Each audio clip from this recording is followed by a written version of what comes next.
பன்னீர் butter மசாலாவுக்கு ஒரு கடாய் இல்லைனா பேனில் வந்து 50லேருந்து 70 ml வரைக்கும் எண்ணெய் சேர்த்துக்கோங்க.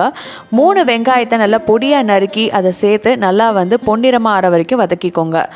அது வதங்கின பின்னாடி 1.5 டீஸ்பூன் அளவுக்கு இஞ்சி பூண்டு பேஸ்ட்டு சேர்த்து அதோட வாசனை போகிற வரைக்கும் வந்து நல்லா வதக்கி எடுத்துக்கோங்க.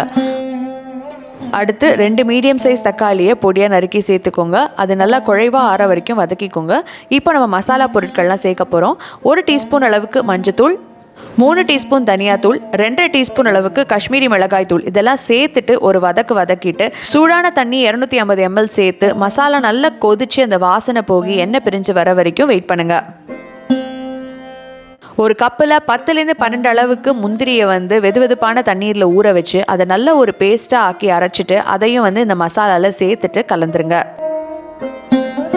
அடுத்து தேவையான அளவுக்கு உப்பு, ஒரு 1லேருந்து 1.25 டீஸ்பூன் அளவுக்கு கரம் மசாலா தூள்.